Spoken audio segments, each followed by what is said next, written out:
Welcome back to another edition of Components Breakdown. Today we're going to take a look at the international version of Carson City.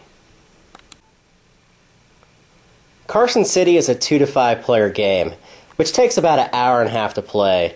It's themed around the American West and includes some light dice rolling, some tile placement, some variable player powers that are really dependent upon the personality cards that you choose each round, and it's really a worker placement at heart.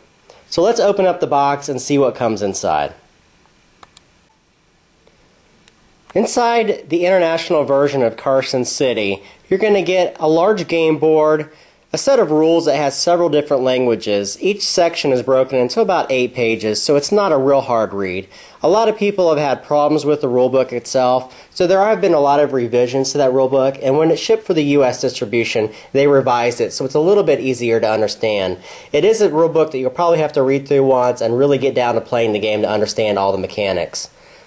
Also, if you pull out the Plano box I've used, there's no storage inside the international version. I'm not sure if this is the same for the US version, but everything is going to be free floating, so you're going to have to use baggies or some other means of storage. It also comes with several player aids. The player aids are likewise broken into several different languages. This is extra components that were accidentally shipped with the game. They gave me too many, so I've just kept them in there. It also ships with a bag. And let's actually break everything out of the bag and everything out of the Plano boxes and take a closer look at what comes inside. So now we have everything taken out of the box. Let's go ahead and zoom in and take a look at everything that comes with the game in more detail.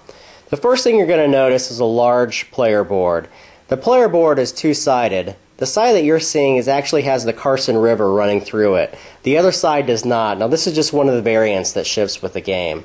At the top of the game board, you're going to see all the different actions that you can take in the game. And at the very top corner is the player turn order. Around the board, like most games, you're going to see the victory point track. As I showed you earlier, it does come with a cloth bag. And these are all the tiles that ship with the game. All of them represent different buildings that can be purchased and placed upon the game board itself. All of them are fairly thick cardboard, so they are very durable. I'm actually trying to bend this one now, and very little pliability to them.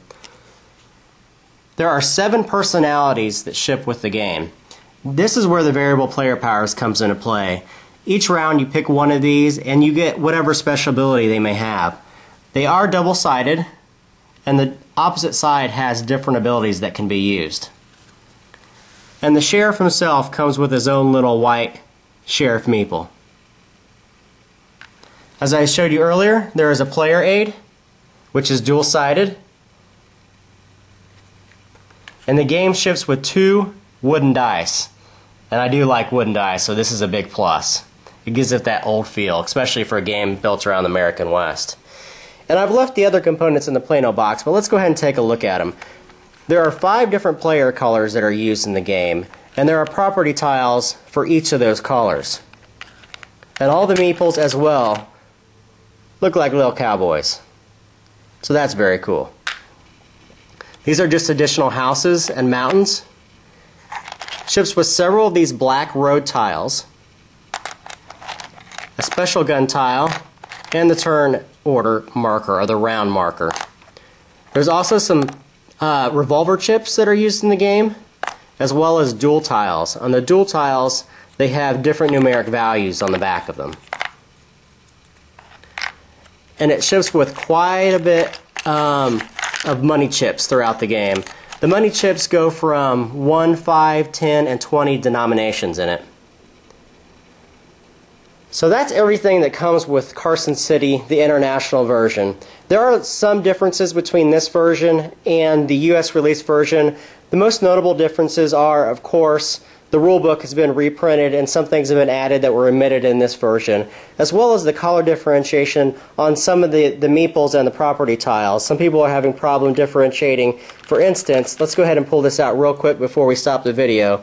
There's a slight color variation between that, and that has been fixed in the US version.